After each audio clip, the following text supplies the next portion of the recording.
કે પિંડેશ્વર બ્રહ્માંડ જ્ઞાની કહે છે. હા હા બરાબર. બ્રહ્માંડની અંદર બ્લેક હોલ છે જે પ્રકાશને પણ ખાઈ જાય છે. હમ, હમ. તો જ્ઞાની જે ખરો જ્ઞાની છે તો એ આ પ્રકાશને પણ ખાઈ જતો હશે પ્રકાશને ખાઈ અને જતો. પછી એમ કહે છે ખરેખર કાંઈ નથી, આ સપને છે. બરાબર બરાબર.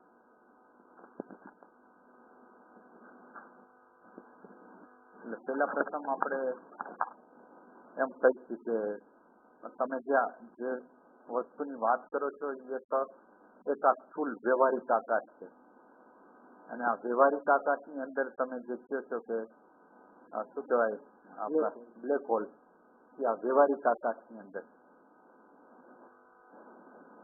હવે વ્યવહારિક આકાશ પછીનું એક આકાશ છે.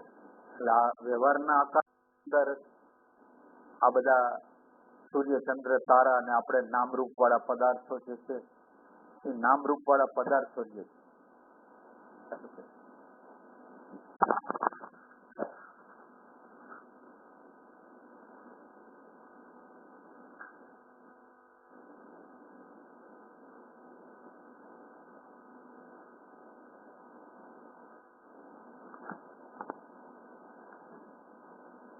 એટલે નામરૂપ વાળા બધા પદાર્થો આ વ્યવહારિક આકાશમાં છે.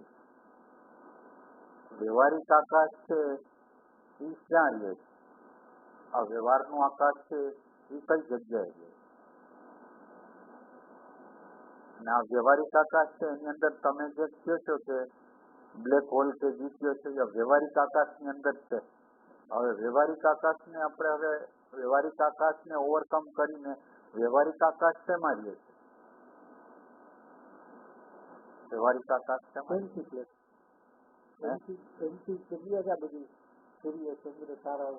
એમથી તો બતાવી દઉં. વ્યવહારિક આકાશ એમ.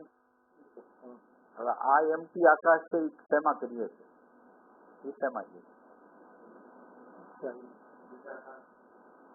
ના, આપણે આ ચિત્તના આકાશમાં, ચિદાકાશમાં નહીં, ચિત્તના આકાશમાં આ વ્યવહારિક આકાશ છે. ચિત્તનું જે આપણું આકાશ છે, ચિત્તનું આકાશ છે, એમાં એ કયું છે? ચિત્તનું આકાશ છે એ ચિદાકાશમાં છે. ચિદાકાશ એટલે ચિત્ત વત્તા આકાશ.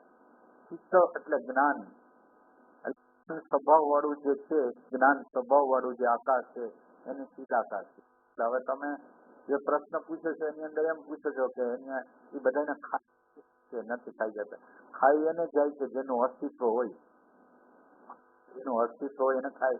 પણ એમ કે એની કઈ જરૂરિયાત જ નથી. આ વ્યવહારિક છે એટલે ખરેખર આ મિથ્યા કે જે આપણે કહીશું કે કાલ્પનિક કે ઇમેજિનરી જે આપણે કહીશું એનો અર્થ શું છે? આ વ્યવહારિક આકાશ છે અને વ્યવહારિક આકાશની અંદર જુદા જુદા પ્રકારના અર્થો છે.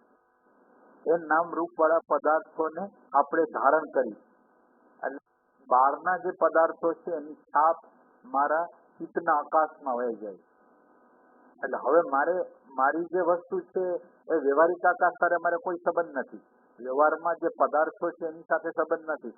મારું જે અંદરનું જે ચિત્તાકાશ છે એ પોતે એક નવી આપણે શું કહેવાય ઇમેજ બનાવે છે અને એના વિશે કોઈ અભિપ્રાયો અંદર બાંધે. એટલે હવે આપણી અંદર હવે વ્યવહારિક આકાશ છે એ તો વયું, વ્યવહારિક બધા પદાર્થો હતા હવે આપણી અંદર એક એના ફોટા, આ બહારનું જે જગત એ બહારના જગતના ફોટા અંદર પડી જાય. એટલે બહારના જગતના ફોટા પડી જાય તો પછી શું થાય છે? એ બહારના ફોટા પ્રત્યે પોતાની માન્યતાઓ, પોતાની ધારણાઓ એના તરફ હોય છે. એટલે આ એ ચિત્તનું આકાશ. હવે જ્ઞાની લોકોને જે કામ કરવાનું ચિત્તના આકાશની અંદર, ચિત્તાકાશની અંદર ચિદાકાશને લઈને હોય. એટલે આ ચિત્તાકાશનો એ રીતે આપણે જોઈ તો એક આપણે જે વ્યવહારિક જગત છે એમાં લંબાઈ, પહોળાઈ અને ઊંચાઈ નામની વસ્તુ, આને આપણે દેશ કહીએ. જેમાં લંબાઈ એટલે વ્યવહારિક આકાશની અંદર લંબાઈ, પહોળાઈ અને ઊંચાઈ વાળો પદાર્થ છે. અને આપણા ચિત્તના આકાશની અંદર શબ્દ અને વિચાર છે.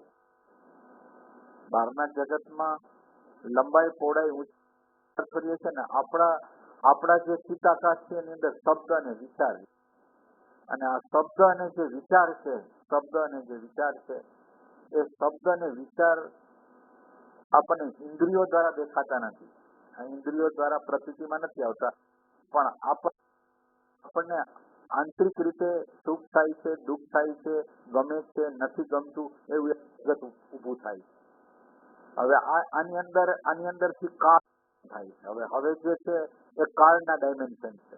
એટલે કાળના ડાયમેન્શન ની અંદર ચોથું એક ડાયમેન્શન આવે છે, જે અંદર ડેટા પડે છે, અને એ ડેટાઓ આપણા ચિત્તાકાશની અંદર આપણને જે પ્રમાણે આપણે કરીશું, એ છે ચોથું ડાયમેન્શન.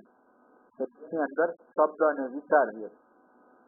અને એક પાંચમું ડાયમેન્શન છે કે જે આ ચિત્તની અંદર શબ્દ અને વિચાર રૂપે જે ફરે, એને જોવા વાળું જે તત્વ છે, એ આપણી અંદર પાંચમું ડાયમેન્શન. હવે આજે તમે જે જ્ઞાની લોકોની વાત કરો છો કે પિંડમાં અને બ્રહ્માંડ, પિંડ અને જે પિંડમાં છે એ બ્રહ્માંડમાં છે, બ્રહ્માંડમાં છે જે પિંડમાં નથી એ બ્રહ્માંડમાં, જો પિંડમાં ન હોય એ બ્રહ્માંડમાં ન હોય, પિંડમાં હોય એ જ બ્રહ્માંડમાં હોય. એટલે હવે આ જ્ઞાની લોકો છે એને કામ ક્યાં કરવાનું છે કે આ જે ચિત્તાકાશ છે, એ ચિત્તાકાશની અંદર એટીટ્યુડ છે, માન્યતા છે, પોતાના માપદંડો છે, પોતાના અનુભવો છે, એ બધા માપદંડ દ્વારા એ જીવનને સંઘર્ષમાં મૂકી દે. એટલે એ સાધકની હાલત કેવી હોય, પોતાની આગળ આગ્રહ હોય, પોતાની અંદર માન્યતા હોય, પોતે કોઈ સંસ્કૃતિને વરેલો હોય, કોઈ ધર્મને વરેલો હોય, કોઈ સંપ્રદાયને વરેલો હોય, કોઈ માન્યતાને વરેલો હોય, તો આ માન્યતાઓને કાઢવાનું કામ એને કરવાનું હોય.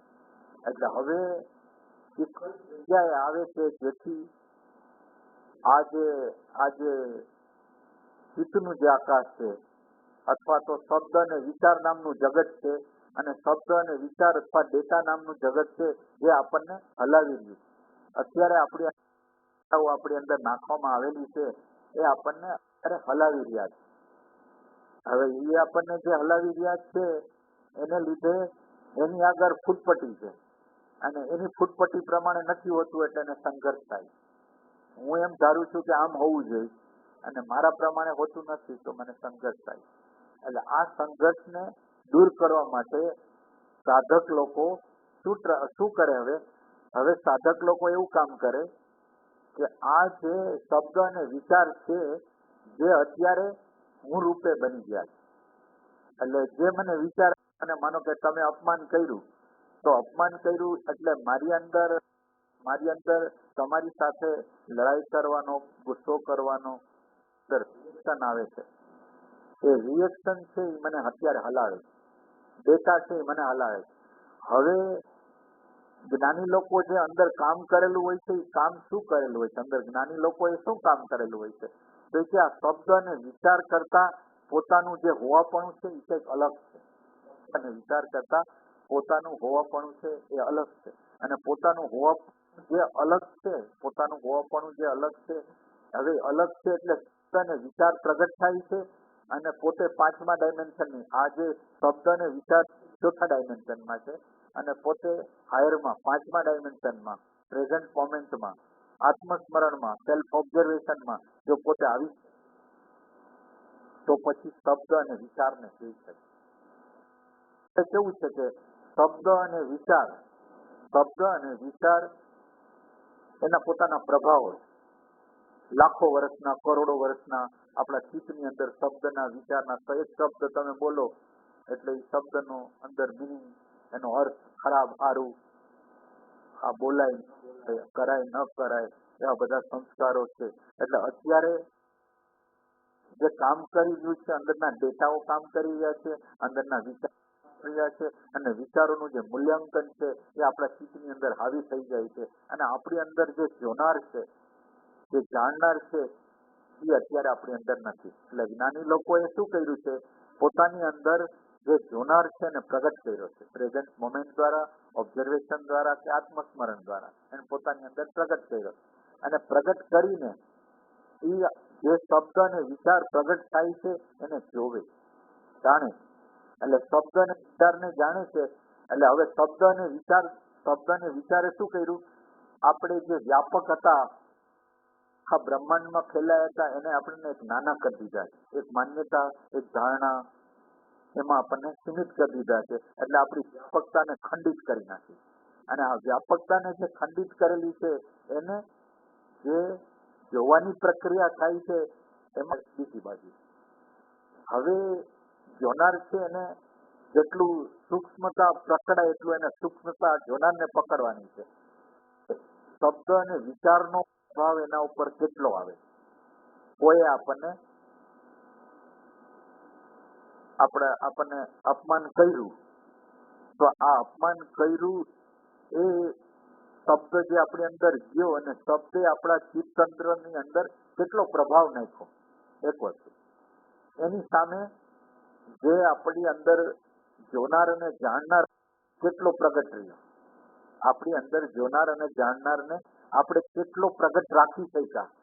ઓલી બાજુ કાલનું મૂલ્યાંકન વિચારની અંદર એક આપણે શરીરને હું માનેલો છે, આપણી માન્યતાને હું માનેલી છે, એને અત્યારે કંઈક ચોટ લાગેલી છે. અને આ બાજુ આપણી અંદર જોનાર અને જાણનાર. હવે આ જોનાર ને જાણનાર આનાથી જુદો છે કે આની હારે આઈડેન્ટિફાઈ થઈ જાય છે, એના ઉપર છૂટા પડવાની પ્રક્રિયા છે.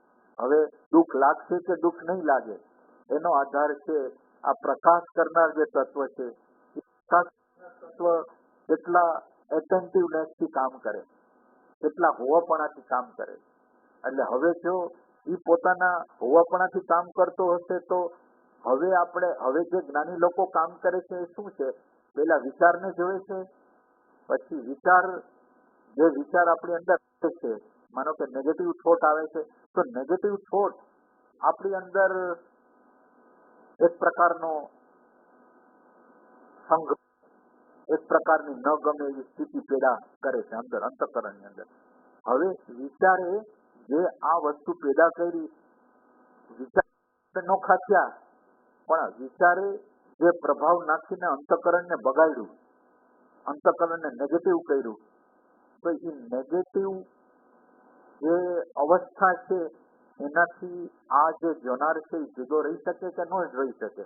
એટલે જો જોનાર આનાથી પણ જુદો રહી શક્યો તો નેગેટિવ જે વિચારો હતા એને એ જે આપણી અંદર પ્રભાવ નાખતા હતા એ પ્રભાવ મંદ પડી ગયો, મોડો પડી ગયો, અસર ન કરી. તો આપણે એ કામ કરી શકીએ. એટલે જ્ઞાની લોકોએ આ કામ કર્યું. જ્ઞાની લોકોએ એના ઉપર કામ કર્યું છે, હાયર ડાયમેન્શનમાં ગયા છે.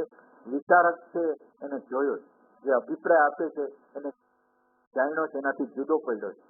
અને આ જુદા પડવાની પ્રક્રિયા દ્વારા આ જુદો પડ્યો અને આ જુદા પડવાની પ્રક્રિયા દ્વારા એને શું કર્યું? જે આગ્રહ માન્યતાની દિવાલો દ્વારા આપણને શરીરની અંદર, મનની અંદર, બુદ્ધિની અંદર પૂરી રેખાતા એ દિવાલો તૂટવા માંડી. આગ્રહની દિવાલ, માન્યતાની દિવાલ, ધારણાની દિવાલ, એટીટ્યુડની દિવાલ, પ્રતિ ક્ષણે એ પોતાની અંદરની દિવાલ માંડ્યો. એની પોતાની અવેરનેસ દ્વારા, એના પોતાની એટેન્ટિવનેસ દ્વારા. એ એટેન્ટિવનેસ છે એ વિચારને, જો શબ્દ અને વિચારને જોવે છે અને તોડતો જાય. અને આ તોડવાની પ્રક્રિયા દ્વારા એ વ્યાપક થાય. વ્યાપક થાય છે એટલે શું થાય છે? ધીરે ધીરે જેટલી દિવાલો બનાવેલી હતી શબ્દ દ્વારા, એ શબ્દ અને વિચારની દિવાલો તૂટી જાય.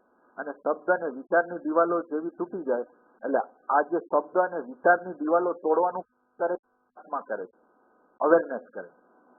અને અવેરનેસ આ દિવાલો તોડે છે એટલે એક જગ્યા એવી આવે છે કે એ જગ્યાની અંદર જે બધી દિવાલો તૂટી જવાથી વ્યાપકતાનો અનુભવ થાય. એને અનુભવ જે થાય છે એ વ્યાપક, અને વ્યાપકતાનો અનુભવ છે એ અલ્પતાના અનુભવને તોડીને, અલ્પતાનો જે અનુભવ હતો, હું કાંઈ ન કરી શકું, હું જીવ છું, હું આ દેશ પુરાયેલો છું, એવું બધું જે માન્યતાઓ હતી એ માન્યતાઓ તૂટી જાય છે. અને અલ્પતાને તોડીને વ્યાપકતા એને એક સામાન્ય અવસ્થામાં મૂકી દે છે. પ્રેમાવસ્થામાં, આનંદ અવસ્થામાં એને મૂકી દે. અને પ્રેમાવસ્થા અને આનંદ અવસ્થામાં મૂક્યા પછી આ વ્યાપકતાની ભાવના, અલ્પતાની ભાવના તો તૂટી ગઈ, વ્યાપકતાની ભાવના પણ તો વહી ગઈ. અને એક જેમ છે એવું એવું રહી ગયું તત્વ.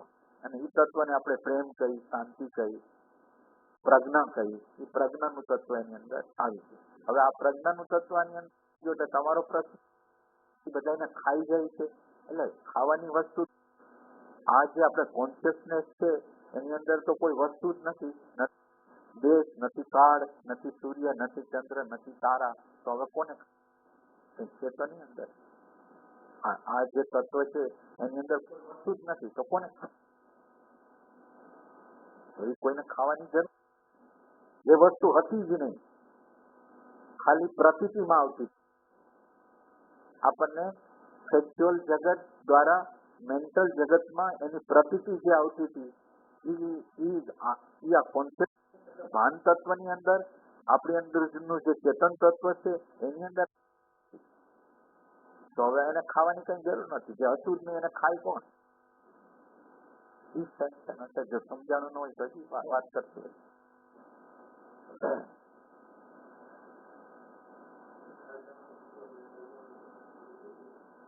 જે પણ હતું જ નહીં, એ કોઈ વસ્તુ હતી જ નહીં. તો હવે ખાવાનો સવાલ તો એટલે હોય તો કઈ ખાઈ જાય. હવે જે વસ્તુ છે જ નહીં એને કોણ? એનું અસ્તિત્વ જ નથી. એટલે ગીતાની અંદર એમ કીધું કે સત્યનો અભાવ નથી અને અસત્યનો ભાવ નથી. હવે આપણે આ વિશે આપણે જો બોલી તો સત્યનો કોઈ બી અભાવ થતો નથી અને અસત્યનો કોઈ બી ભાવ નથી. તો હવે સત્ય શું છે? સત્ય છે એ શું છે? સત્ય શું કઈ નથી ના. એટલે અત્યારે તમે બધા જ દેખાવ છો, સૂર્યચંદ્ર તારા દેખાય છે, આ બધું દેખાય છે. એ જે પડદા ઉપર દેખાય છે, જે પડદો હોવાપણાનો જે પડદો છે એમાં દેખાય છે. આ બધું દેખાય છે એટલે સત છે એના આધાર ઉપર આ દેખાય છે. સત છે અને એ દેખાય છે એટલા માટે કે ઇન્દ્રિયો આપણને ભ્રમ, શબ્દ, સ્પર્શ, રૂપ, રસ, ગંધ દ્વારા અમુક ભ્રમો પેદા કરી આપે. એમ ઇન્દ્રિયો દ્વારા એ દેખાય છે. વાસ્તવમાં ઇન્દ્રિયો ન હોય તો કઈ પ્રતીતિમાં ન આવે. એટલે ઇન્દ્રિયો પોતાની મર્યાદા પ્રમાણેની પોતાની ભ્રમણાઓ પેદા કરે, શબ્દની, સ્પર્શની, રૂપની, રસની. અને ઓલું જે તત્વ છે એની અંદર તો કાંઈ નથી. ઓલું જે તત્વ છે એની અંદર એટલે એમ કે સત્ય છે એનો કોઈ બી અભાવ હોતો નથી. એટલે આ જે હોવાપણું છે એ જ છે. હવે આ અસત્ય એટલે આપણે જે આપણને હકીકતે એટલે ફેક્ચ્યુઅલ દેખાતું હોય અને મેન્ટલ દેખાતું હોય. એટલે આ ત્રણ પ્રકારની રિયાલિટી છે. આ જીવનની અંદર ત્રણ પ્રકારની રિયાલિટી છે. એક મેન્ટલ રિયાલિટી જે આપણે ભૂત અને ભવિષ્યમાં નિરંતર રીતે રહી છીએ એ મેન્ટલ રિયાલિટી છે. સબ્જેક્ટિવ રિયાલિટી છે જેમાં આપણા મનમાં આપણે વ્યક્તિગત, તમે અત્યારે બધા બેઠા છો, વ્યક્તિગત રીતે તમારી અંદર વિચારણાઓ હાલે છે અને બધી અલગ અલગ છે. એટલે એક સબ્જેક્ટિવ રિયાલિટી છે, એક ફેક્ચ્યુઅલ અત્યારે તમે છો, તમે સાંભળો છો તો આ ફેક્ચ્યુઅલ રિયાલિટી છે. અને આ ફેક્ચ્યુઅલ રિયાલિટી જેના આધાર ઉપર છે એ ટ્રુથ, સત્ય, હોવાપણું ઈ છે. હવે આ હોવાપણાની અંદર આ બે વસ્તુ નથી ફેક્ચ્યુઅલ અને નથી મેન્ટલ છે, સબ્જેક્ટિવ છે, એ વર્ડ નથી. એટલે આ પ્રશ્ન છે એ ફિલોસોફિકલ પ્રશ્ન છે.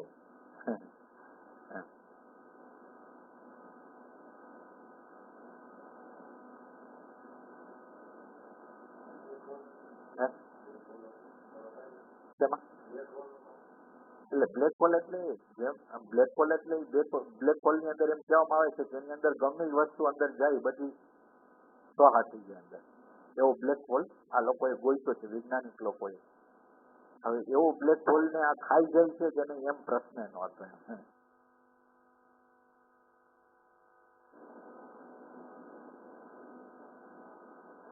આ બધું કુદરતની જે રચના થઈ એ રમવા માટે, સૂર્ય, ચંદ્ર, તારા કે આ બધું રાખવા માટે નહીં. આત્મજ્ઞાન આપણને પ્રાપ્ત થાય. આપણે મૂળ સ્ત્રોતમાંથી જુદા પડી ગયા છીએ અને એ મૂળ સ્ત્રોતમાં પાછા જવા માટે જે વિશાળ નિહારિકાઓ બનાવી છે, સૂર્ય, ચંદ્ર, તારા બનાવ્યા છે, આ બધા અનંત પ્રકારની સૃષ્ટિઓ બનાવેલી છે, એ ફક્ત પોતાને જાણવા માટે, જીવાત્મા પોતાને જાણી શકે એના માટે આની રચના કરવામાં આવી છે.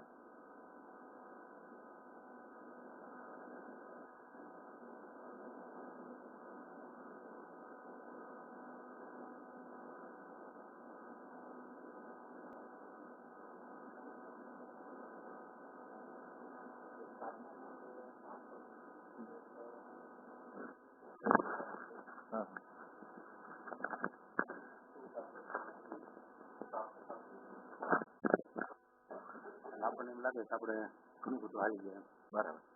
એક એવો સહયોગ આવતો હોય અને પછી એનાથી વિરુદ્ધ આવે પ્રતિકૂળ, તો એમ થાય કે આવું કંઈ છે નહીં, એમ અંદર બધી વિકસિતતા બહુ હોય.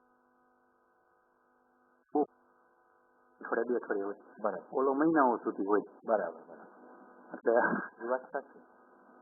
એટલે હવે ઈ છે એટલે પ્રશ્નનો પ્રકાર એવો છે કે અમુક કુદરત અમુક રીતે સહયોગ આપે છે કે અમુક સમય છે 1 અઠવાડિયા 2 અઠવાડિયા સહયોગ આપે છે ને જાણે કે સાધના બહુ સરસ રીતે ચાલતી હોય એવું લાગે, અને પછી પાછું એનાથી સાવ વિપરીત વસ્તુ આપે. તો હવે શું કરવું? એટલે આવવું જોઈએ કે ન આવવું જોઈએ? વસ્તુ આવી જાય કે ન આવી જાય? એટલે આની અંદર કુદરતે છે ને, કુદરત છે કુદરત એમ કહે છે કે તમે આ રસ્તામાં કોન્શિયસલી જઈ શકશો, તમે બેહોશ થઈને જઈ નહીં શકો. પેલી વખત તમારે આ રસ્તા ઉપર જવાનું છે તો જાગૃતિપૂર્વક તમારે જવું પડે, અને તમે જાગૃતિપૂર્વક જાઓ છો કે નહીં એ મારે ચેક કરવું પડે. તમે જાગૃતિપૂર્વક જાઓ છો કે નહીં એ મારે ચેક કરવું પડે. એટલે મારે ચેક કરવું પડશે. એટલે શું કર્યું એણે? કોઈ પણ કાર્ય હોય, XYZ તમે કોઈ પણ કાર્ય કરો એની અંદર એને ઇન્ટરવલ મૂકેલા. હવે આ ઇન્ટરવલ એટલા માટે મૂકેલા છે કે તમે કોન્શિયસલી જાઓ છો કે અનકોન્શિયસલી જાઓ છો. હવે એને વિપરીત, માનો કે તમને સાધનાની અંદર શાંતિ હાલતી હતી, આનંદ હાલતો હતો, અને હવે કોઈક માણસ અથવા આપણા ઘરની કોઈ વ્યક્તિ એવી રીતે વર્તવા માંડી કે આપણને ગુસ્સો આવવા માંડ્યો. તો ગુસ્સો આવવા માંડ્યો એટલે કુદરત તમને પેસિવ ફોર્સ દ્વારા ચેક કરે છે કે એક આ ગુસ્સો છે જે તમારો ભૂતકાળમાં હતો, આ ભૂતકાળના અણુ પરમાણુ તમારી અંદર પડેલા છે, એને આમંત્રણ આપીને બોલાવેલા છે. હવે તમારું લક્ષ્ય છે એ શાંતિનું અને પ્રેમનું છે. એ શાંતિ અને પ્રેમ તમે જાળવી રાખશો કે નહીં જાળવી રાખો? તમે જાગૃતિ જાળવી રાખશો કે નહીં જાળવી? આ તમારે હવે તમારે આ ધ્યાન રાખવાનું છે કે આ પરિસ્થિતિ એટલા માટે બની, તમારી અંદર ઉપાદાન રૂપે ક્રોધ પડેલો છે. તો ક્રોધ પડેલો છે, એ ક્રોધને કુદરતે બીજાના માધ્યમ દ્વારા દેખાડ્યું, અને આપણને એવું લાગે છે એ વિપરીત છે. એ વિપરીત નથી, તમે એને આમંત્રણ આપેલું હતું ને આમંત્રણ. એટલે હવે તમે તમારા અંદરના ઉપાદાનને ઠીક કરશો કે બહારના લોકોને ઠીક કરશો? તમારે હવે તમારે પ્રશ્ન કરવાનો છે કે બહારના લોકોને તમે ઠીક કરો. માનો કે બહારના લોકો એક વયે જશે તો બીજો આવશે, બીજો વયે જશે તો ત્રીજો આવશે. તો હવે આપણે અંદરના મૂળ ઉપાદાન કારણ છે, જે અંદર મેટર છે, આપણી અંદર જ મેટર, ક્રોધનું, લોભનું, એને કાઢવા માંગીએ છીએ કે બીજા લોકોને ઠીકઠાક કરવા માંગીએ છીએ. તો કુદરત આપણને એમ કહેવા માંગે છે, કે તમે આ રસ્તે જાઓ છો, તમને તમારી શાંતિની વેલ્યુ છે, પ્રેમની વેલ્યુ છે, સમજની વેલ્યુ છે કે નહીં, એનો ટેસ્ટ કરવા માટે આપે. એમને નથી આપતું. હવે તમે જો એ જગ્યાએ તમારા લક્ષ્યને જો ભૂલી જાઓ તો હવે તમારું ડાયવર્ઝન થઈ જાય. આ પરિસ્થિતિ તો એવી છે કે તમને સહયોગ આપવા માટે મેં ઊભી કરેલી. આ પરિસ્થિતિ બીજા લોકોને એમ નહીં, તમારા અરીસાની અંદર, તમારા અંતઃકરણના અરીસામાં તમે જોઈ શકો કે આણે ક્રોધના અણુ પરમાણુને મારી અંદર જગાવવા માટે, લોભના, ઘૃણાના અણુ પરમાણુ જગાવવા માટે આને પ્રયત્ન કર્યો. મારો પુરુષાર્થ છે એ અણુ પરમાણુને ફરીથી ચાર્જિંગ કરું કે ડિસ્ચાર્જ કરું. તો મારે જો ચાર્જિંગ ન કરવું હોય ને ડિસ્ચાર્જ કરવું હોય તો મારે જે અંદરના અણુ પરમાણુ છે એનાથી જુદું પડી જવું પડે. અને કુદરતનો આભાર માનવો જોઈએ કે તે મને પરિસ્થિતિ બતાવી તો મારી અંદર પડેલા જે અણુ પરમાણુ હતા એ અણુ પરમાણુને હું જોઈ શકું. એટલે આપણા જીવનની અંદર કુદરતે પેસિવ ફોર્સ, નિરંતર પેસિવ ફોર્સ આપણી અંદર રાખેલા છે, અને એ પેસિવ ફોર્સ તમને એમ કહેવા માંગે છે કે તમારી અંદર પડેલા અણુ પરમાણુને, ઉપાદાનના જે અણુ પરમાણુ છે એને તમે ઠીક કરો. જો આ ઠીક થઈ જશે તો બહારની પરિસ્થિતિ ઠીક થઈ જશે.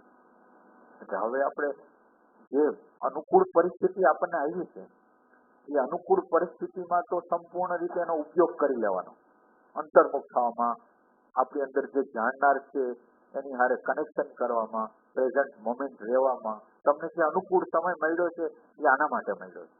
અને પછી આના આપણને કેમ આપણે એક્ઝામિનેશન હોય છે કે આપણને 3 મહિના થાય ને પછી આપણે 3 મહિના કે 6 મહિના થાય પછી આપણે ટેસ્ટ સમજીએ છીએ એમ કે હવે તમે આ વર્ક કર્યું છે એનો ટેસ્ટ શું તો કે આ તમને કોઈ ઘટના ઘટશે, તમને પ્રતિકૂળ ઘટનાઓ ઘટશે, તો આ ઘટના દ્વારા તમારે હવે પરીક્ષા દેવાની છે કે તમે શું કર્યું છે કે જે અહીંયા કામ આવે.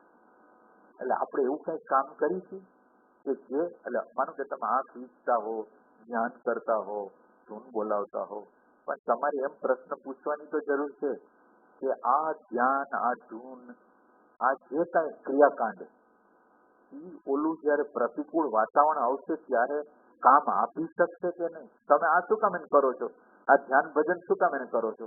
જ્યારે તમારી પ્રતિકૂળતા આવે, તમારા અહંકારને કોઈ ચોટ આપે, તમારે પ્રતિકૂળ વાતાવરણ થઈ જાય, એ વખતે આ જે ધ્યાન ભજન છે એ આ જગ્યાએ કામ આપે. તો આપણે એવું કંઈક કરીશું કે કામ આપે એવું?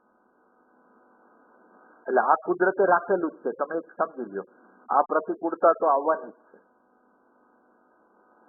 એટલે કોકે સૂફીએ કીધું છે કે દિલના દર્દ આવી મળે તેમ તેમ ખુશી માનવી, દિલ ભરે નવી નવી. એટલે આમ આ બાજુથી કસોટી થતી હોય ને મને એ દિલબરની ભગવાનની ભેટ લાગે. આ વ્યક્તિ જો મારા તરફ ખરાબ વર્તન ન કરે તો મારી અંદર પ્રેમ વગરની સ્થિતિ છે એનો પરિચય મને કેવી રીતે થાય? તો આ વ્યક્તિ ભગવાન, અને ભગવાન મારો ટેસ્ટ કરવા માટે, કુદરત મારો ટેસ્ટ કરવા માટે, અસ્તિત્વ મારો ટેસ્ટ કરવા માટે આ વસ્તુ કરે, એવું આપણને ખ્યાલ આવો. એના માટે આ બધી વસ્તુ. એટલે આ કોઈ આમ ખરાબ વસ્તુ નથી, ખોટી વસ્તુ નથી. અને આ તમારા જીવનની અંદર નિરંતર હાલતી પ્રોસેસ. અને આ નિરંતર હાલતી પ્રોસેસની અંદર તમે પેસિવ ફોર્સની સામે તમારું એક્ટિવ ફોર્સ કોને રાખો છો? એક્ટિવ, પેસિવ અને 3 ન્યુટ્રલ ફોર્સ. હવે જો એક્ટિવ ફોર્સ આપણે આ સાધનાનો જો મુદ્દો જો જાણવો હોય તો એક્ટિવ ફોર્સ તમારો છે એ બહુ મહત્વની વસ્તુ છે. એક્ટિવ ફોર્સ છે એ શું છે, પેસિવ ફોર્સ શું છે અને ન્યુટ્રલ ફોર્સ શું છે? તો તમારો એક્ટિવ ફોર્સ કયો છે?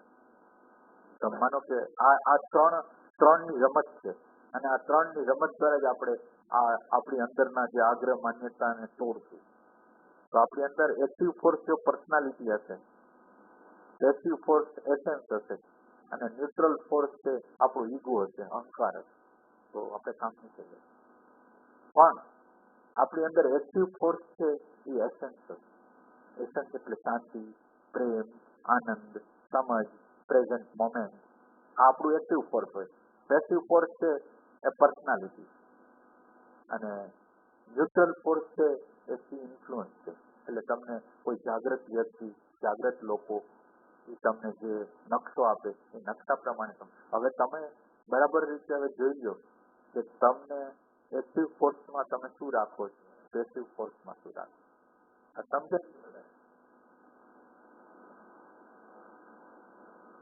એટલે આ તમને આમ તો વાત કરી દીધી, પણ તમે એક્ટિવ ફોર્સ તરીકે રાખો શું? માનો કે તો કહી દીધું, આ એક શબ્દ અને વિચાર દ્વારા તમને કીધું કે આ નકશો છે, પણ તમે એક્ટિવ ફોર્સમાં તમે ક્યાં હો? એક્ટિવ ફોર્સમાં માનો કે તમારે ક્યાં રહેવાનું? તમારે સાધનામાં શું કરવાનું? બધા લોકોએ સાધનામાં શું કરવાનું? સાધનામાં શું કરવાનું? માનો કે તમે પ્રશ્ન કર્યો ને કે પ્રતિકૂળતા આવે, અનુકૂળતા નથી, તો પ્રતિકૂળતા માટે તો આપણે સાધના કરીશું. પ્રતિકૂળતા આવે એના માટે તો સાધના કરી. તો એ પ્રતિકૂળતા આવી, હવે તમે ક્યાં ઉભા રહેશો? એને ખરાબ વ્યવહાર કરી દીધો, હવે તમારી આગળ એવું શું છે? હવે એક્ટિવ ફોર્સ શું છે તમારી આગળ?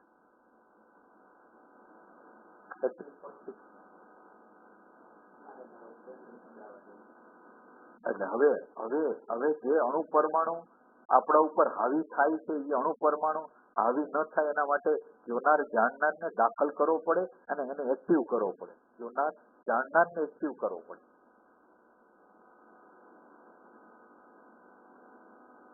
એટલે આપણે અન્ન ખાઈ છે, અન્ન ત્યારે રોટલી શું છે? રોટલી દાળ ભાત હોય છે શું છે? એક્ટિવ ફોર્સ છે, પેસિવ ફોર્સ? રોટલી ખાઈ છે, દાળ ભાત ખાઈ છે, એક્ટિવ ફોર્સ શું? આ જે દાળ ને રોટલી છે એ એક્ટિવ ફોર્સ છે, પેસિવ ફોર્સ છે?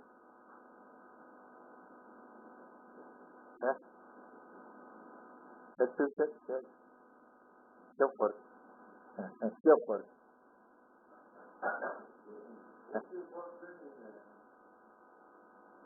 એટલે એટલે રોટલી એની રીતે આવી ગઈ છે, આમ આમ આમ છે, અને હાથ મદદ કરીને નાખે છે તરીકે, હાથ પકડે છે, દાંત ચાવે છે, અંદરના લાડ છે એમાં ભળે છે, એમાં એનો હિસ્સો તો કઈ નથી. એ તો પેસિવમાં જ.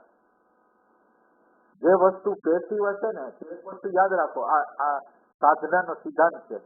જે વસ્તુ પેસિવ હશે ને એનું ટ્રાન્સફોર્મેશન થાય, એક્ટિવ વસ્તુનું ટ્રાન્સફોર્મેશન નહીં થાય. એટલે હવે પેસિવ છે, ખોરાક છે, પેસિવ છે.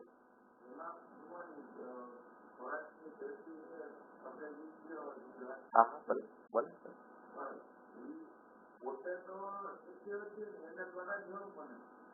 ખોરાક છે ને અંદર જાય ને, અંદર એસિડ હોય, અને એસિડ છે એ એને એટલે એના અણુ પર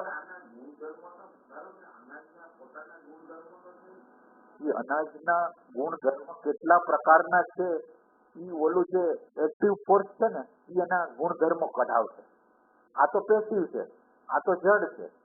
પણ જળને અંદરના જે એસિડો છે એ જુદા જુદા લેવલ ઉપર, જો તમે વિચાર કરો, ખોરાકને પ્રવાહી બનાવે છે, પ્રવાહીને લોહી બનાવે છે. જો તમે એની અંદર પડેલું બધું પોટેન્શિયલ બધું છે, પણ એ પોટેન્શિયલને બહાર કોણ કઢાવે? એની અંદર બધી, જો એની અંદર લોહી બનવાની શક્યતા છે, એની અંદર આપણે શું કહેવાય મેગ્નેટિઝમ બનવાની શક્યતા છે, એની અંદર ઇમોશન બનવાની શક્યતા છે, ઇમોશન બને છે, એની અંદરથી વિચાર બને છે, એની અંદરથી સેક્સ ઉર્જા બને છે. તો આ ખાલી મેટર હતું. એ મેટર જેમ એક અણુને ફોડીને કેમ ઓલો આપણે બનાવવામાં આવે છે, એનર્જી બનાવવામાં આવે છે, એ રીતે આ પેસિવ છે. એટલે આ પેસિવ છે એટલે એનું ટ્રાન્સફોર્મેશન થાય. હવે આની અંદર આપણે જે સાધના કરી છે એમાં પેસિવ શું હોવું જોઈએ? દાખલા તરીકે આપણે ખોરાક ખાઈ છીએ, પેસિવ હોવો જોઈએ. એટલે હવે આપણે ઇમ્પ્રેશન ફૂડ ઉપર આવી છે. ઇમ્પ્રેશન ફૂડ 48 છે, 48નું. હવે 48નું છે એ આપણે 6 નું થવું જોઈએ. તો 48 છે, 48 એટલે આપણે જે દાળ ભાત શાક રોટલી જે ખાઈ છે એ 48માં સોરી એ 48 આપણે જે ઇમ્પ્રેશન ફૂડ છે એ 48 એટલે ઇમ્પ્રેશન ફૂડ તરીકે અંદર આવે. હવે જેવું અંદર આવે છે એનું ટ્રાન્સફોર્મેશન એટલે એ પેસિવ તરીકે અંદર આવે છે. એક્ટિવ તરીકે કોણ છે આની અંદર? હવે વાત છે ઇમ્પ્રેશન અંદર. માનો કે મેં તમને જોયા અને તમે કાલે મારી હારે ખરાબ વ્યવહાર કર્યો હતો, એટલે મારી અંદર જેવું તમારી છાપ આવી ગઈ એટલે મને એમ થયું કે આ ક્યાં આવ્યા, તો આ ક્યાં આવ્યા. હવે આ ઇમ્પ્રેશનને મારે પચાવવાની હતી, એને બદલે ઇમ્પ્રેશનને મેં 48 ને બદલે 6 નું કરી દીધું. પચવાની તો એક બાજુ જગી થઈ ગઈ, ફૂલ થઈ ગઈ. તો આ પચવાની પ્રક્રિયા કરવા માટે ઇમ્પ્રેશન અંદર આવે છે. તો ઇમ્પ્રેશન છે એ એક્ટિવ ફોર્સ છે કે પેસિવ ફોર્સ છે? એ અંદર આવે છે, પેસિવ તરીકે અંદર આવે. હવે એક્ટિવ તરીકે અંદર કોણ હોવું જોઈએ કે જેથી સાધના ચાલુ થઈ જાય? હવે જે અંદર જેવી દાખલ થાય છે, અંદર કોઈ જોનાર ન હોય તો અંદરના ડેટા પ્રમાણે રિએક્શન આવી જશે. અને જો અંદર જોનાર હશે એટલે એક્ટિવ ફોર્સ જોનાર, પેસિવ ફોર્સ ઇમ્પ્રેશન ફોર્સ. એટલે 48 ની અંદર આવી અને અંદર જોનાર જો છે તો જોનારે 48 અમુક પ્રકારનું રિએક્શન કરે છે, એનાથી વાકેફ થયો. જે વાકેફ થયો એને પચાવવાનું એક નાનકડું કામ થયું. ખાલી આમ જનરલ કેવું થતું, ઇમ્પ્રેશન અંદર આવે અને આપણને રિએક્શન થઈ જતું, તો આપણને કઈ ખબર જ નથી પડતી. તો પેલું એક સ્ટેપ ભરાણું કે અંદર ઇમ્પ્રેશન આવી, પ્રકારની નેગેટિવ છાપ જે આપણી અંદર પ્રગટ થાય છે એને પ્રગટ કરી એને આપણે જોઈ જવો. આના દ્વારા નેગેટિવ ઇમોશન, નેગેટિવ વિચાર અંદર દાખલ થઈ ગયો એના વિશે. તો આ જે આનાથી વાકેફ થવું એ પહેલું સ્ટેપ છે. એટલે આપણે પેલું જે કર્યું શું કીધું, સેન્સિટિવિટી થઈ ગઈ. એ વસ્તુ અત્યારે જે બની રહી છે એને એક્ઝેક્ટ રીતે આપણે જોઈ જાણી. તો હવે તમારો એક્ટિવ ફોર્સ કેવો હોવો જોઈએ? એટલે આ સાધનાની અંદર તમારે બહુ મહત્વનો મુદ્દો છે.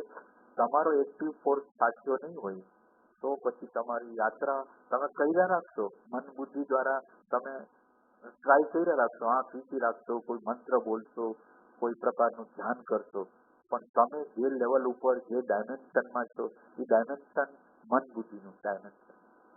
મન બુદ્ધિના ડાયમેન્શન દ્વારા તમને બુદ્ધિની જાગૃતિ હશે તો તમને અંદર જે થઈ રહ્યું હોય એને ખબર પડશે, પણ એને તમે બદલાવી નહીં.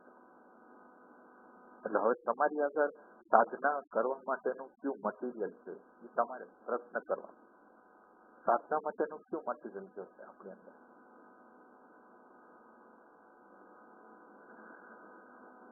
આ કોઈ વિચાર કરતું નથી, બધા સાધના કરવા તૈયાર છે, પણ સાધનાની અંદર એવું કયું મટીરિયલ હશે કે જે આપણા અંદર પડેલા કામ, ક્રોધ, લોભ, મોહ, જસ્ટિફિકેશન, બફર, લાઈન, આઈડેન્ટિફિકેશન, આ બધાને તોડવાનું કામ કોણ કરે?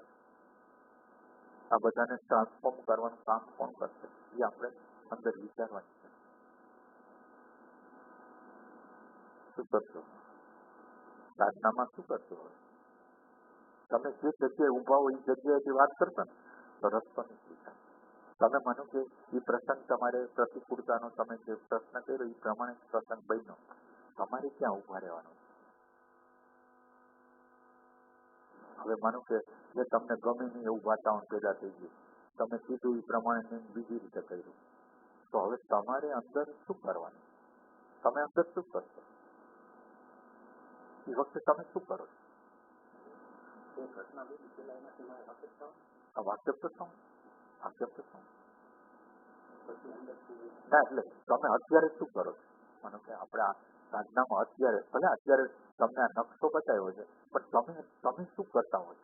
એટલે આપણે બધાય આ એક સાધકનો પ્રશ્ન નથી, બધાનો પ્રશ્ન. જ્યારે પ્રતિકૂળ પરિસ્થિતિ આવી, બહારથી આવી અને અંદર આપણા ડેટા પ્રમાણે ઓલા જૂના જે ઓલા જે આપણે છે ઓલા શું કહેવાય કન્ડિશનિંગ છે એ પ્રમાણે ક્રોધ, લોભ, ઘૃણા બહાર નીકળવા માંગે. હવે એ વખતે આપણી અંદર સાધનામાં એક્ટિવ ફોર્સ શું હોવો જોઈએ? શું કરશું આપણે એ વખતે?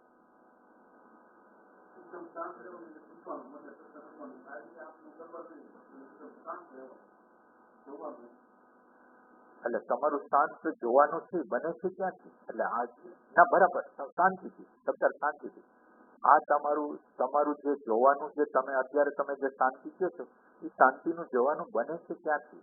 કઈ જગ્યાએ?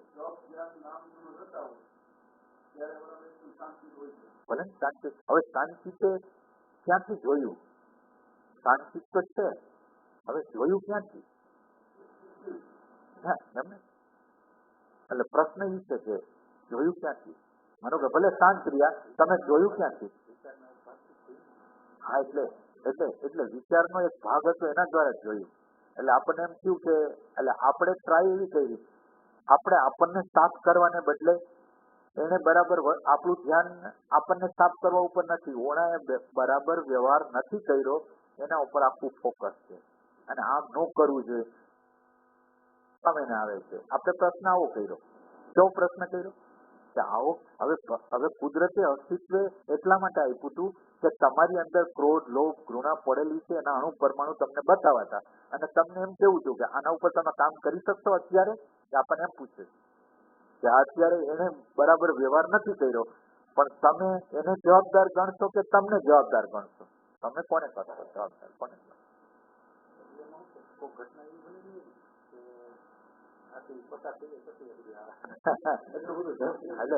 એટલે એમ શું કામ નથી? ના આપણે બરાબર ના એટલે આમ શું કેમ આપણે બધી તાદાદમાં આઈડેન્ટિફાઈ કેમ થઈ ગયા અને જુદા કેમ ના રહી શક્યા? એ વખતે આપણો જ્ઞાનનો પ્રકાશ કામ કેમ ના લાગ્યો? ખાલી એટલું જ પ્રશ્ન. શું કામ એમ શું કામ આપણે ન કરી શકાય? કોઈ જવાબ આપી શકે? ના, ઉપાદાનમાં ભલે પડેલું, આપણે કેમ ન કરી શક્યા? એ વખતે આપણે સજાગ કેમ ન રહી શકાય? એટલે આપણો જે અભ્યાસ છે ઓછો પડ્યો. આપણે જે જગ્યાએ આપણે આ અભ્યાસ એટલા માટે કરી છે, આ નેટ પ્રેક્ટિસ ધ્યાનની કે નેટ પ્રેક્ટિસ એટલા માટે કરી છે કે જ્યારે વખત આવે ત્યારે ઈ કામ લાગે, અને આપણને જ્યારે વખત હોય છે ત્યારે કામ લાગતું નથી. તો એનો અર્થ એટલો છે કે ત્યાં પ્રેમ ખૂટે, પ્રેક્ટિસ ખૂટે, અને સાચી પ્રેક્ટિસ ખૂટે. આ વસ્તુ છે. એટલે તમે બરાબર સમજો કે એ પરિસ્થિતિ કઈ હતી. હવે એની અંદર બે વસ્તુ છે કે એક કોને જવાબદાર ગણવું અને આને જવાબદાર ગણવું, જે અંદરનું ઉપાદાન છે ને. હવે આપણું ફોકસ કોના ઉપર હોય? ઓલી વ્યક્તિ ઉપર, પરિસ્થિતિ ઉપર, ઘટના ઉપર. આ પરિસ્થિતિ ઘટનાની મૂલવણી કેવી રીતે કરે?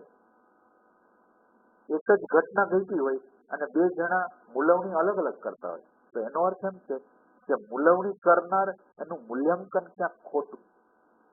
મૂલ્યાંકન જે જગ્યાથી થાય છે એને ફેરવવાની જરૂર. એ અહંકાર ઓરિએન્ટેડ છે, અહંકાર તરફી છે, એ ઇમેજ તરફી, એ પોતે બરાબર છે એના તરફી, હું તરફી. હવે આ હું તરફી હોય તો સાધના કેવી રીતે થાય? હવે એને ખ્યાલ આવે કે મારા દ્રષ્ટિકોણની કચાશને લીધે આ પ્રસંગ છે એ મારા માટે સ્ટેપસ્ટોન છે, ખાતર છે. મારે ઉપર જવું હોય તો આ પ્રસંગને જો હું પોઝિટિવનેસ દ્વારા, મારા અંદરના અવેરનેસ દ્વારા હું જો જોઈશ તો એનું ટ્રાન્સફોર્મેશન થઈ જાય. એ ઘૃણા કે પ્રેમમાં પલટાઈ જાય. તો મારે આમ કરવું છે કે એને જવાબદાર ગણીને મારા ઉપાદાનને જેમ તેમ રાખવું.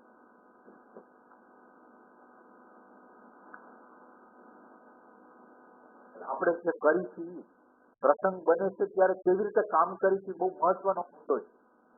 આપણે જયારે વિપરીત પ્રસંગ બન્યો છે, અંદર ભય પેદા થઈ ગયો, ઘૃણા પેદા થઈ ગઈ, તો એના ઉપર કેવી રીતે કામ કરશું? આપણે કયું ઇન્સ્ટ્રુમેન્ટ વાપરશું કે જેથી એની જે આપણે જે ગતિ છે એ મોડી પડી જાય? શું કરશું? એ ધ્યાન, એ શું ધ્યાન આપણને ઉપયોગમાં આવશે. એટલે હવે તમે બરાબર રીતે તમે જોવો કે એ પ્રસંગોમાં તમે ભૂલી જાઓ છો તો બરાબર છે. તો ભૂલી ગયા પછી તમે જયારે માનો કે તમને ખબર પડી, તો ત્યાં ખબર પડ્યા પછી તમે શું વિચાર કરો છો કે કેમ થયું, શું કેમ? મારે ખરેખર એ વખતે ક્યાં હાજર રહેવાનું હોય, શું કરવાનું હોય, એ હું કરતો નથી. એ હું ધ્યાન કરું છું, એ ધ્યાન તમે જે ધ્યાન કરો છો અડધી કલાક, અને આપણે બાકીના વ્યવહારના મેદાનમાં જયારે ઉતરીને ત્યારે આ ધ્યાન છે ને ત્યાં તમારું પૂરું નથી થતું, શરૂ થાય. આપણને એવું લાગે છે કે અડધી કલાક પછી હવે આપણું ધ્યાન પૂરું થઈ ગયું. નહીં, હવે ચાલુ થાય. હવે કોઈ બોલશે, ચાલશે, વ્યવહાર કરશે, અનુકૂળ પ્રતિકૂળ જે વ્યવહારો કરવાના છે એમાં આ તમારું ધ્યાન છે અહીંયા કેટલા અંશમાં ઉપયોગી. તમારું ધ્યાન હવે અહીંયા ઉપયોગમાં આવે એમ છે કે નથી આવે એમ? તમને ખબર છે તમે કોણ છો? તમને ખ્યાલ છે તમે કોણ છો? અને આ જે પ્રકૃતિના જે વિચારો તરંગો છે કોણ છે એને તમે ઇન્ક્વાયર કરશો કે તમે કોણ છો? તો તમે ક્યાં ઉભા રહેશો? તમે જે છો એમાં જો ઉભા રહેશો તો આ પ્રકૃતિ ઉપર કામ કરી શકશો. પણ તમે જે અણુ પરમાણુનું બનેલું જે તમે જે અણુ પરમાણુ ડેટા બનીને આ પ્રશ્નને સોલ્વ કરવા જશો તો એ સોલ્વ નહીં થાય. આપણે શું કરવા? એટલે તમે બરાબર શાંતિથી તમે તમને જોવો કે આપણી સાધના કયા પ્રકારની છે કે જે સાધના ક્યારેય કરતા ક્યારેય કામ નથી લાગતી, દરેક વખતે નાપાસ કરે. તો શું કરે?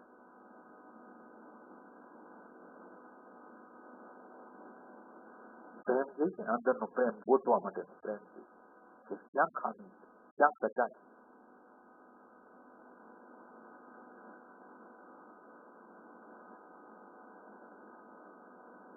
શું કરવાનું હોય તમે ના, એટલે આ બહુ ઇમ્પોર્ટન્ટ મુદ્દો છે. ઘટના ઘટે છે પ્રતિકૂળ, અને આપણે શું કરવાનું છે, જગ્યા શું છે, શું કરવાનું, શું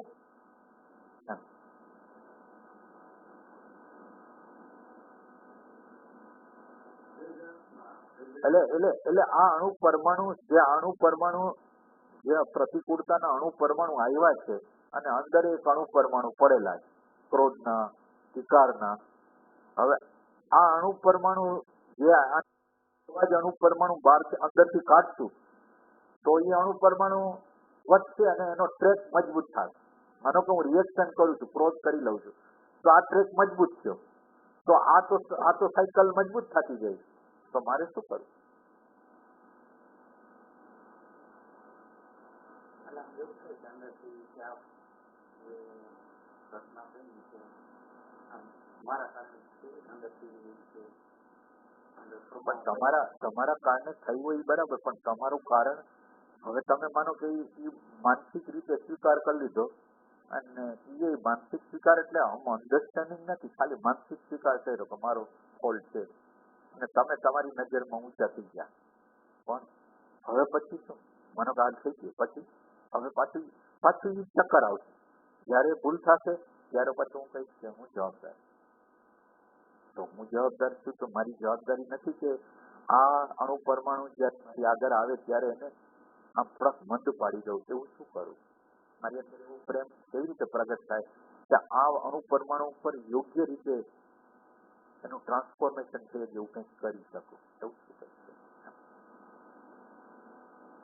એ પ્રેમ છે. આ પ્રેમ જેટલો ખૂટે છે ને એટલી સાધના થતી નથી. એટલે મન બુદ્ધિના લેવલ ઉપર આપણે બધું કરી જાય. માનો કે તમે સ્વીકાર કરી લીધો, પણ એનાથી થવાનું તો કાંઈ નથી.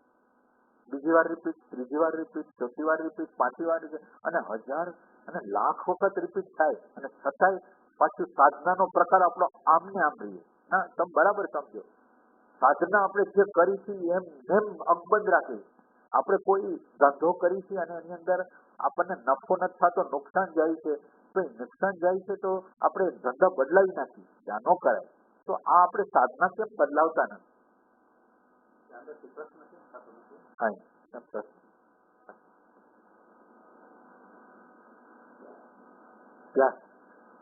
હવે આ અભ્યાસ છે ને કોઈને દેખાય નહીં, એ ઊભી હોય ને ત્યાં તો કામ કરે, પણ આમ દેખાય નહીં.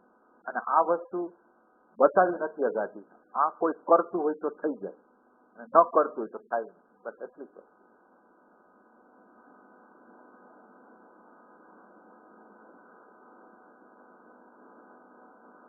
સવાલ સરસ પૂછ્યો છો.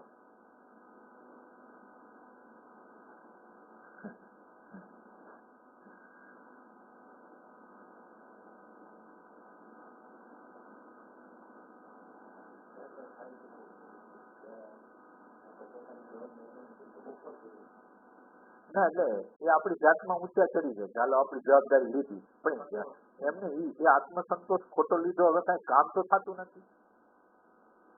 એટલે આપણે બાઈટી નથી થતું, અને જે ડાયમેન્શનમાં સાધના કરી છે એ ડાયમેન્શનમાં પ્રકાશ જ નથી. એટલે આપણે થોડુંક હાયર ડાયમેન્શનની જરૂર છે.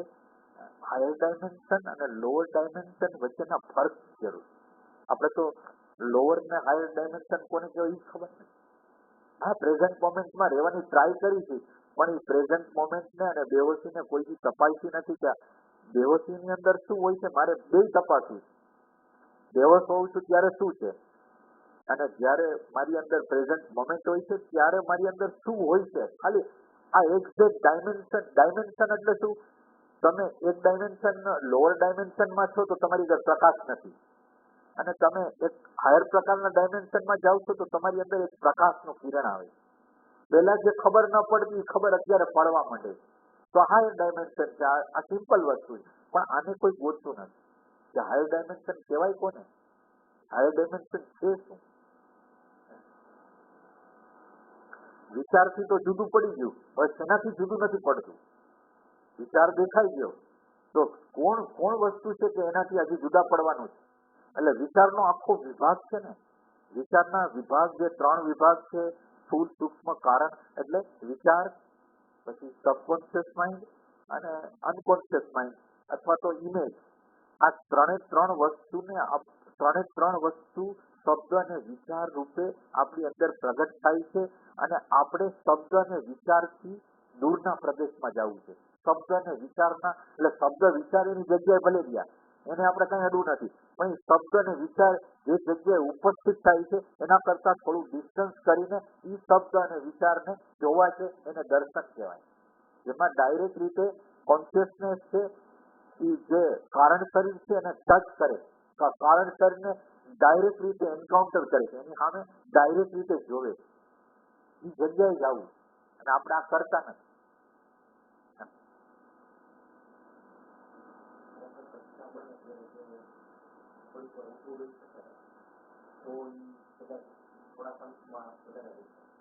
ઉભા તમે રહ્યો, ઉભા રહ્યો અને તમે જોવો, આટલું કામ તમે આટલું માનો કે કર્યું. ઉભા રહ્યા અને તમે જોઈ લીધું એટલે વિચાર દેખાણો. પણ એ વિચાર દેખાણો એના પછી તમારે પ્રેમનું તત્વ ઉમેરવું પડે. હવે એ જે વિચાર આવ્યો હતો, વિચારને જોઈ શકા, વિચારે એક ઇફેક્ટ પેદા કરી. માનો કે નેગેટિવ થોટ હતો તો નેગેટિવ એક અંદર અંતઃકરણ બની ગયું. તો એ નેગેટિવ અંતઃકરણ કેવા પ્રકારનું બન્યું મને ખબર નથી. હવે નેગેટિવ અંતઃકરણ જે પ્રકારે બન્યું એનાથી વાકેફ થવું. આ જે જગ્યા છે એનાથી વાકેફ, એનાથી અલગ પડી. આ પ્રેમ છે એ તમને પાછળ લઈ જાય. એટલે શબ્દ વિચાર આ બાજુ રહી જાય છે અને શબ્દ વિચાર વગરનું જે તત્વ છે કે જે દર્શનની ભૂમિકા પેદા કરે છે, અહીંથી દર્શન થાય છે. શબ્દ વિચારની પછીનો જે પ્રદેશ છે ને ત્યાંથી દર્શન શરૂ થાય.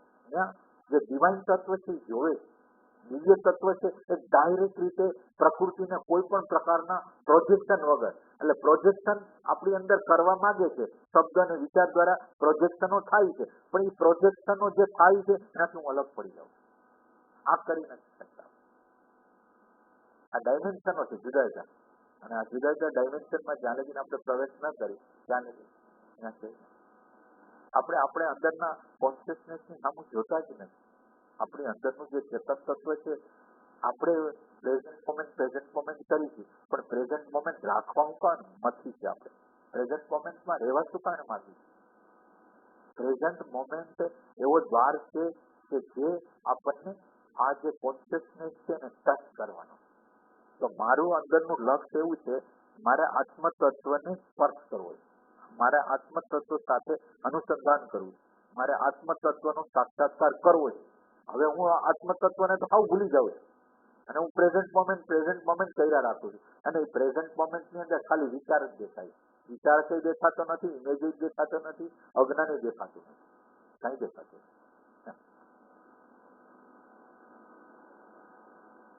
એટલે આંખ વિશ્વા કરતા આંખ ખોલ્યા પછી, તમે આંખ ખોલ્યા પછી અંદરની આંખ કેટલી વાર ખુલ્લી છે.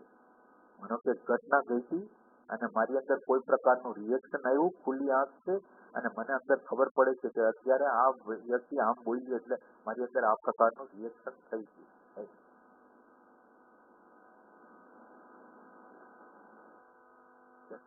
વ્યવહાર કરે છે તો આપણને એની હારે બહુ સારું લાગે છે.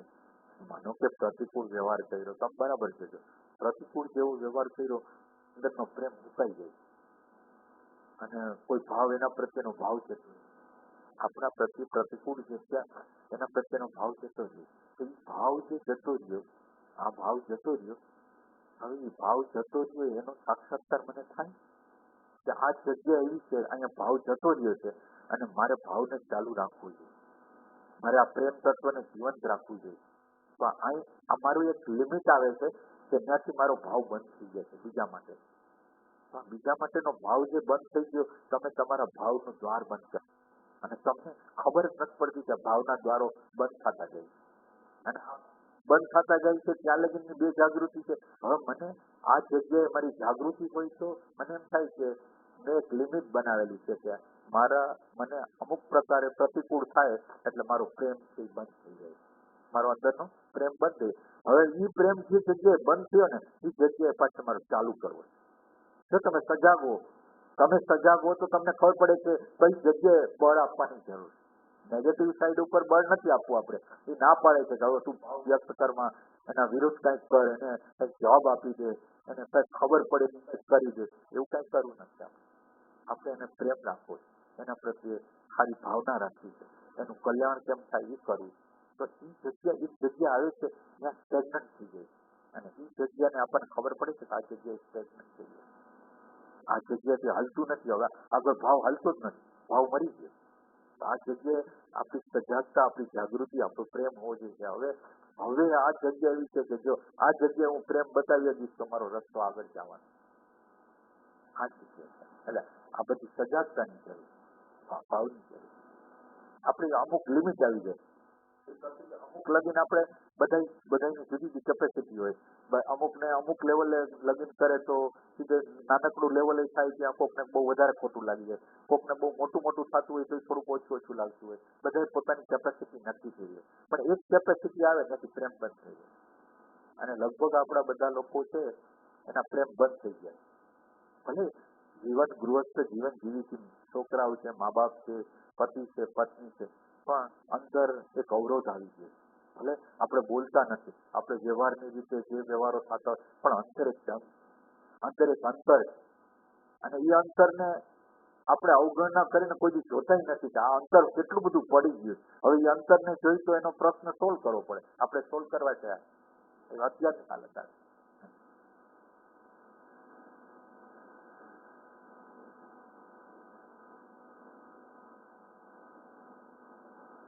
આપણને ખબર પડવી જોઈએ જે બનતું એમાં ખબર પડી ગઈ કે અત્યારે અંતઃકરણની સ્થિતિ આવી છે, અત્યારે આ અંતઃકરણની સ્થિતિ આવી છે. એટલે દરેક વખતે જે અંતઃકરણ સ્થિતિ એનાથી વાકેફ પહેલા થવું, પછી એના ઉપર કામ કરી શકે. પેલા ખબર તો પડવી જોઈએ કે આ છે. આપણી અંદરની ખરાબ સ્થિતિનો આપણે કોઈ દી સાક્ષાત આપણે માનો કે ભલે નેગેટિવ રહ્યું, પણ મને સત્સંગની અંદર કહેવામાં આવ્યું છે કે નેગેટિવ માનો કે અપમાન થયું છે, અને અપમાન થયું છે મારું અંતઃકરણ બગડી ગયું. એ બગડી ગયું છે એની હારે હાલું છું, હારે નથી ચાલુ. એ બગડી ગયેલા અંતઃકરણનો મારે સાક્ષાત્કાર કરવો છે. આમાં શું થયું છે, આ અંતઃકરણમાં શું થઈ રહ્યું છે અત્યારે, તો એ અંતઃકરણ અત્યારે જે હલી રહ્યું છે એનાથી સેપરેશન કરો છો અને તમે જુઓ છો કે અંતઃકરણની સ્થિતિ શું છે, તો તમારી અંદર કંઈક જુદા પ્રકારની જાગૃતિ તમારી અંદર